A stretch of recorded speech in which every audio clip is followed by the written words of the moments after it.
Hello दोस्तों, मेरा नाम अभिनव। तो आज मैं आपको बताने वाला हूँ introduction to memory. Means memory क्या है, मेमोरी किस प्रकार से हमारे कंप्यूटर पे कार्य करता है।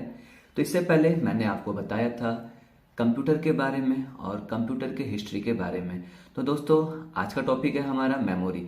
तो मेमोरी से पहले मैं आपको बताना चाहता हूँ, अगर आपको मेरा बताया गया वीडियो अच्छा लगे तो ज़रूर से ज़रूर आप सभी लोग मेरे चैनल को लाइक, सब्सक्राइब और शेयर ज़रूर से ज़रूर करें। तो चलिए हम बात करते हैं आज मेमोरी के बारे में। तो दोस्तों, मेमोरी के बारे में बात करने से पहले हम कंप्यूटर मेमोरी को कुछ जानते हैं। तो देखते हैं सबसे पहले मेमोरी के बारे में क्या लिखा हुआ है।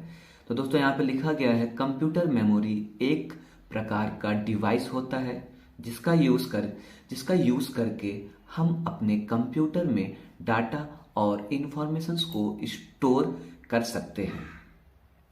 नेक्स्ट पॉइंट उसी में लिखा हुआ है दोस्तों, मेमोरी कंप्यूटर का सबसे महत्वपूर्ण भाग होता है जिसमें हम अपने किसी भी प्रकार के डाटा को स्टोर कर सकते हैं। बिना मेमोरी के हम कंप्यूटर को स्टार्ट व अन्य प्रकार के कामों को नहीं करा सकते हैं। तो दोस्तों, इसमें लिखा यह गया है कि मेमोरी एक प्रकार का स्टोरेज डिवाइस होता है। तो जी हाँ दोस्तों, मेमोरी हमारे कंप्यूटर्स के लिए एक प्रकार का डाटा स्टोरेज डिवाइस होता है जिसमें हम अपने किसी भी डाटा या इंफॉर्मेशंस को आसानी से स्टोर कर सकते हैं और स्टोर करके हम उन्हें लंबे समय तक अपने कंप्यूटर में रख सकते हैं। दूसरे शब्दों में कहा गया है कि भाई मेमोरी के बिना हम अपने कंप्यूटर को स्टार्ट भी नहीं कर सकते हैं। तो हाँ दोस्तों, बिना मेमोरी के हम अपने कंप्यूटर्स पर किसी भी प्रोग्राम को डिस्प्ले के रूप में नहीं देख सकते हैं। नेक्स्ट टॉपिक में देखते हैं क्या लिखा गया है दोस्तों। तो नेक्स्ट टॉपिक में लिखा गया है, सरल शब्दों में कहें तो कंप्यूटर मेमोरी एक इलेक्ट्रॉनिक डिवाइस है जिसका इस्तेमाल प्रोग्राम और सूचना को स्टोर करने के लिए किया जाता है। यह इनपुट और आउटपुट दोनों प्रकार के डाटा को स्टोर करता है। एग्जाम्पल के रूप में दिया गया है, जिस प्रकार मनुष्य डाटा को स्टोर करने के लिए अपने ब्रेन का यूज करता है, उसी प्रकार कंप्यूटर डाटा और इंफॉर्मेशंस को स्टोर करने के लिए मेमोरी का यूज करता है। तो हाँ दोस्तों, यहाँ पे जो लिखा गया है कि भाई कंप्यूटर जो है अपने डाटा और इंफॉर्मेशंस को स्टोर करने के लिए मेमोरी का यूज करता है, तो ये बिल्कुल सत्य बात है दोस्तों। जिस प्रकार से मनुष्य जो है अपने किसी भी सूचना को स्टोर करने के लिए अपने ब्रेन का इस्तेमाल करता है, ठीक उसी प्रकार से कंप्यूटर भी किसी भी प्रकार के इंफॉर्मेशंस को स्टोर करने के लिए मेमोरी का इस्तेमाल करता है। तो नेक्स्ट टॉपिक हम देखते हैं दोस्तों, इसमें आपके सामने types of memory. Means memory कितने प्रकार के होते हैं। तो दोस्तों, मेमोरी मुख्यतः 3 प्रकार के होते हैं, प्राइमरी मेमोरी, सेकेंडरी मेमोरी और कैश मेमोरी। तो बात करते हैं पहले हम प्राइमरी मेमोरी के बारे में। तो प्राइमरी मेमोरी वह मेमोरी है जहां पे हम डाटा को लंबे समय तक स्टोर नहीं कर सकते हैं। इस मेमोरी पर जैसे ही पावर सप्लाई कट होता है, हमारा डाटा समाप्त हो जाता है। आइए बात करते हैं सेकेंडरी मेमोरी। सेकेंडरी मेमोरी वह मेमोरी होता है जहां पे हम अपने डाटा को लंबे समय तक स्टोर करके रख सकते हैं। आइए अब हम बात करते हैं कैश मेमोरी। तो कैश मेमोरी प्राइमरी मेमोरी और सेकेंडरी मेमोरी दोनों से अलग होता है और यह काफी छोटा मेमोरी होता है जो हमारे किसी भी प्रकार के डाटा को एक्सेस करने के लिए काफी तीव्र गति से कामों को करता है। तो आइए दोस्तों, अब हम बात करते हैं प्राइमरी मेमोरी के बारे में। तो प्राइमरी मेमोरी को मुख्यतः कार्य के हिसाब से 2 अलग अलग भागों में बांटा गया है, रैम और रोम। रैम का फुल फॉर्म होता है दोस्तों रैंडम एक्सेस मेमोरी, जबकि रोम को हम कहते हैं रीड ओनली मेमोरी। तो रैम को हम अलग रूप से जान सकते हैं वोल्टाइल मेमोरी, जबकि रोम को हम नॉन वोल्टाइल मेमोरी के नाम से भी जानते हैं। तो आइए जानते हैं रैम कितने प्रकार के होते हैं। तो दोस्तों, रैम जो है कार्य के हिसाब से 2 अलग अलग भागों में बांटे गए हैं, एस रैम और डी रैम, जबकि रोम को कार्य के हिसाब से 3 अलग अलग भागों में बांटा गया है, पी रोम, ईपी रोम और डबल ईपी रोम। तो चलिए दोस्तों, अब हम बात करते हैं प्राइमरी मेमोरी में। तो प्राइमरी मेमोरी क्या होता है इसके बारे में अब हम जानते हैं। तो पहले एक निगाह डालते हैं प्राइमरी मेमोरी में लिखा क्या गया है। तो प्राइमरी मेमोरी को हम मेन मेमोरी कहते हैं, जो कंप्यूटर में मौजूद डाटा और इंफॉर्मेशंस को स्टोर करता है। यह मेमोरी कंप्यूटर के द्वारा सीधे एक्सेस किया जाता है। इस मेमोरी को सेमीकंडक्टर पदार्थ से बनाया गया है। इस मेमोरी पर डाटा स्टोरेज क्षमता लिमिटेड होता है, जिसके कारण इसमें हम डाटा को स्टोर कम कर सकते हैं या नहीं कर सकते हैं। इस मेमोरी को वोल्टाइल और नॉन वोल्टाइल मेमोरी के नाम से भी जाना जाता है। तो दोस्तों यहाँ पे जो लिखा गया है कि प्राइमरी मेमोरी को हम मेन मेमोरी कहते हैं, तो जरूर दोस्तों प्राइमरी मेमोरी को हम मेन मेमोरी के नाम से भी कह सकते हैं, और तो और इसको हम वोल्टाइल और नॉन वोल्टाइल मेमोरी के नाम से भी जानते हैं। यह हमारे कंप्यूटर की सीपीयू में मदरबोर्ड के साथ सीधे एक्सेस किया जाता है, जिसे हम आसानी से अपने मदरबोर्ड में लगा सकते हैं और डाटा को आसानी से एक्सेस किया जा सकता है। बिना मेमोरी के हम अपने कंप्यूटर पर किसी भी प्रकार के डिवाइस को स्टार्ट नहीं कर सकते हैं। तो आइए दोस्तों अब हम बात करते हैं टाइप्स ऑफ प्राइमरी मेमोरी। तो दोस्तों प्राइमरी मेमोरी को कार्य के हिसाब से दो अलग अलग भागों में बांटा गया है। RAM, random access memory. Second आपका होता है रोम, रीड ओनली मेमोरी। तो आइए दोस्तों अब हम बात करते हैं रैम के बारे में। देखते हैं सबसे पहले इस पे क्या लिखा हुआ है। तो रैम पर हम डाटा तभी तक स्टोर कर सकते हैं जब तक हमारे कंप्यूटर में पावर सप्लाई जाता है। जैसे ही पावर सप्लाई कट होता है, इसमें रखे डाटा और इंफॉर्मेशन समाप्त हो जाते हैं। इस मेमोरी को हम वोल्टाइल मेमोरी भी कह सकते हैं। तो हाँ दोस्तों, इसमें जो लिखा हुआ है मैं उसको बता रहा हूं कि रैम पर हम डाटा तभी तक स्टोर करके रख सकते हैं जब तक वहां पर पावर सप्लाई या बिजली जा रहा है। जैसे पावर सप्लाई कट होता है दोस्तों, इसमें रखे गए सभी डाटा या इंफॉर्मेशन समाप्त हो जाते हैं। यह हमारे कंप्यूटर के स्पीड को भी बढ़ाने का कार्य करता है। तो आइए देखते हैं नेक्स्ट टॉपिक्स पे।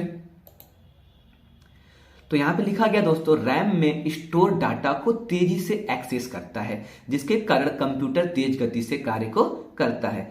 तो हाँ दोस्तों, कंप्यूटर में अगर हमारे रैम अधिक मात्रा में लगाए गए हैं, जैसे 4 GB, 8 GB या 16 GB, तो हमारे कंप्यूटर की स्पीड अपने आप बढ़ जाती है। वो काफी तेजी से डाटा को एक्सेस करता है और हमारे प्रोग्राम को काफी स्मूथ तरीके से चलाने का कार्य करता है।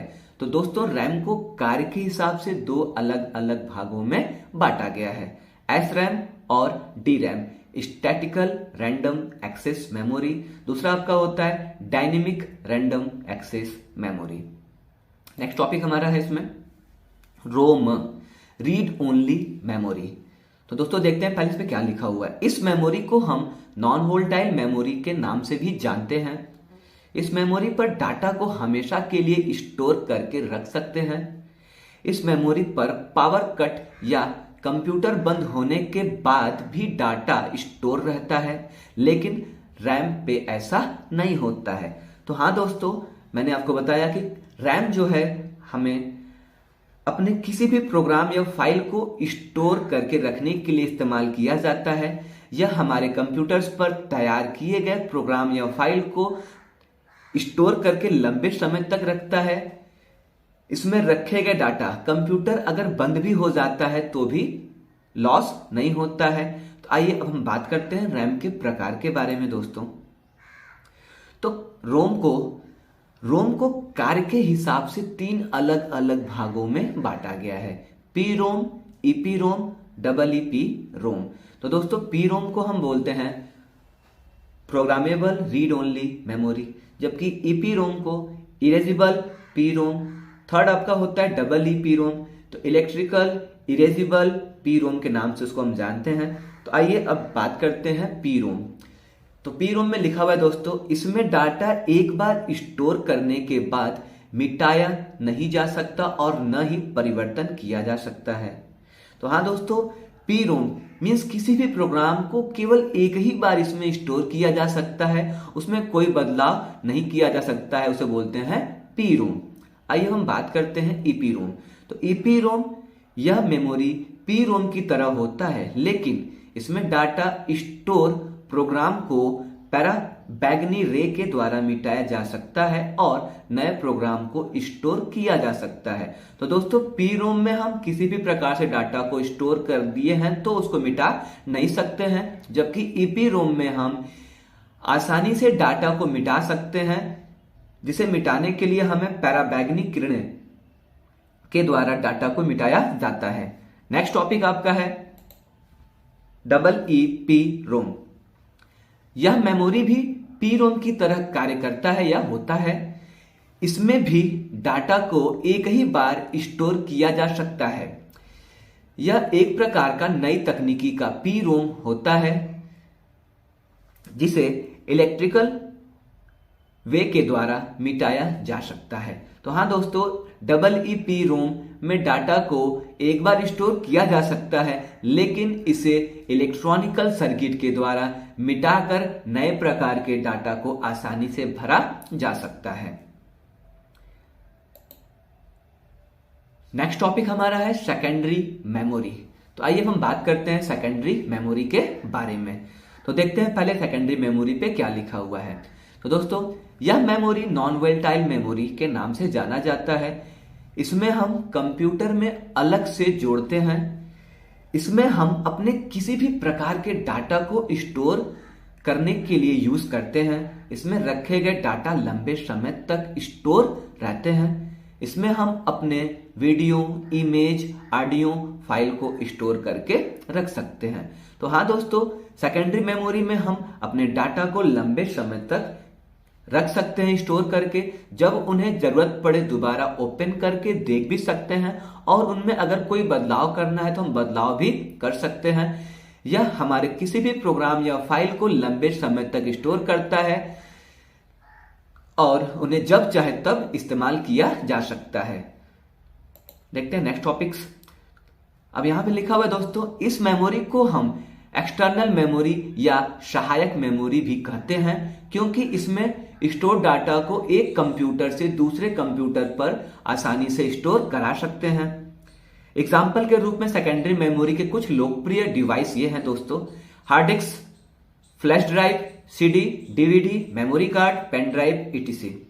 तो हाँ दोस्तों, हमने आपको बताया कि भाई हम सेकेंडरी मेमोरी में स्टोर किए गए डाटा को आसानी से एक कंप्यूटर से दूसरे कंप्यूटर पर भेज सकते हैं, और तो और इसे हम एक्सटर्नल मेमोरी या सहायक मेमोरी भी कहते हैं, क्योंकि यह हमारे कंप्यूटर में बाहर से भी लगाया जा सकता है और इसमें हम डाटा को अधिक से अधिक स्टोर करके रख सकते हैं।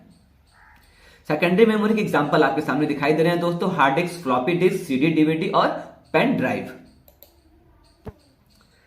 तो आइए अब हम बात करते हैं हार्ड डिस्क। तो देखते हैं सबसे पहले हार्ड डिस्क में क्या लिखा हुआ है। इसे हम नॉन वोलेटाइल मेमोरी भी कह सकते हैं। इसका यूज डाटा को स्टोर करने के लिए किया जाता है। इसमें डाटा को लंबे समय तक स्टोर करके रखा जाता है। कंप्यूटर बंद हो जाने के बाद भी इसमें रखे गए डाटा प्रोग्राम स्टोर रहते हैं। तो हाँ दोस्तों, हार्ड डिस्क जो होता है हमारे कंप्यूटर का सबसे महत्वपूर्ण हिस्सा माना जाता है, क्योंकि बिना हार्ड डिस्क के हम अपने कंप्यूटर्स पर किसी भी प्रकार के प्रोग्राम या फाइल को स्टोर करके नहीं रख सकते हैं। यह हमारे कंप्यूटर्स के लिए सबसे महत्वपूर्ण स्टोरेज डिवाइस माना जाता है। इसमें रखे गए डाटा लंबे समय तक स्टोर रहते हैं। उन्हें यूजर जब चाहे तब दोबारा ओपन करके देख सकता है। और ये रहा आपका फिगर हार्ड डिस्क का, जिसमें दिखाया गया है कि हार्ड डिस्क किस प्रकार का होता है। नेक्स्ट टॉपिक हमारा है इसमें दोस्तों डीवीडी, डिजिटल वीडियो डिस्क। यह एक प्रकार का ऑप्टिकल डिस्क होता है जिसे डाटा को स्टोर करने के लिए यूज किया जाता है। इसमें हम डाटा 4.7 जीबी से लेकर 17.8 जीबी तक स्टोर कर सकते हैं। इसमें डाटा भर देने के बाद डिलीट नहीं करा सकते हैं, उन्हें हम केवल रीड करा सकते हैं। तो हाँ दोस्तों, डीवीडी पर हम केवल एक ही बार डाटा को स्टोर कर सकते हैं और उन्हें हम जितनी बार चाहें उतनी बार यूज कर सकते हैं, लेकिन उनमें किसी प्रकार के नए डाटा को पुनः नहीं भरा जा सकता है और न ही पुराने फाइल्स को डिलीट किया जा सकता है। इसमें हम केवल 4.7 जीबी से लेकर 17.8 जीबी तक डाटा को स्टोर करा सकते हैं। इसे हम ब्लू रे डिस्क के नाम से भी जानते हैं। आइए अब नेक्स्ट टॉपिक पे बात करते हैं आपके CD कॉम्पैक्ट डिस्क।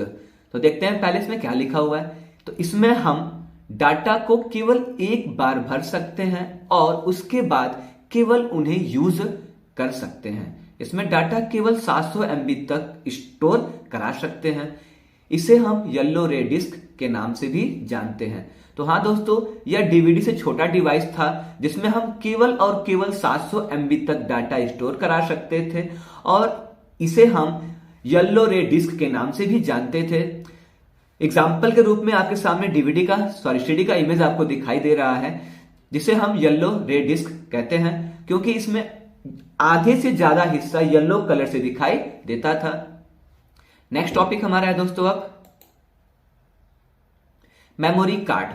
तो दोस्तों मेमोरी कार्ड में देखते हैं पहले क्या लिखा हुआ है। इसका यूज मोबाइल फोन में डाटा को स्टोर करने के लिए किया जाता है। इसमें हम सॉन्ग, वीडियो, इमेज को स्टोर कर सकते हैं। यह काफी छोटा स्टोरेज डिवाइस होता है।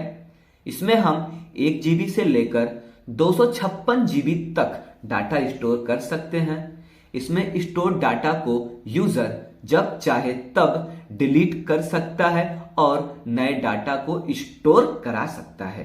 तो हाँ दोस्तों, मेमोरी कार्ड का यूज जो है हमारे एंड्रॉयड मोबाइल या सिंपल मोबाइल में भी किया जाता था। यह काफी छोटा डिवाइस होता था जिसमें हम अपने किसी भी प्रकार की इमेज, सॉन्ग, वीडियो को आसानी से स्टोर करके यूज करते थे और जब तक उसे हमें यूज करना था तब तक यूज करने के बाद उसमें का डाटा हम पुनः डिलीट करके नए प्रकार के फाइल, इमेज और डाटा को भर सकते थे। यह काफी छोटा डिवाइस होता था। नेक्स्ट टॉपिक है हमारा पेन ड्राइव। तो पेन ड्राइव यह मेमोरी कार्ड की तरह होता है जिसमें हम कंप्यूटर या लैपटॉप के USB पोर्ट में लगाकर यूज कर सकते हैं। इसका यूज एक कंप्यूटर से दूसरे कंप्यूटर्स पर डाटा, फाइल, वीडियो etc प्रकार के फाइल को पहुंचाने के लिए यूज किया जाता है। यह मेमोरी भी 1 जीबी से लेकर 512 जीबी तक के डाटा को स्टोर कर सकता है। तो हाँ दोस्तों, पेन ड्राइव भी हमारे मेमोरी कार्ड की तरह होता था, लेकिन यह उससे थोड़ा बड़ा होता है जिसका यूज हम डायरेक्ट कंप्यूटर के USB पोर्ट में लगाकर करते हैं। इसका यूज हम एक कंप्यूटर से दूसरे कंप्यूटर्स पर किसी भी प्रकार के फाइल या इंफॉर्मेशंस को भेजने के लिए यूज करते थे। साथ ही साथ इसमें हम केवल 1 जीबी से लेकर 512 जीबी तक डाटा स्टोर करा सकते हैं। तो नेक्स्ट टॉपिक मेरा है इनपुट डिवाइस, जिसे मैं आपको अगले चैप्टर में बताऊंगा। तब तक के लिए धन्यवाद। अगर आपको अब तक हमारे बताए गए जो भी टॉपिक्स थे अच्छे लगे हों तो आप हमारे चैनल्स को जरूर लाइक, शेयर और सब्सक्राइब कीजिए।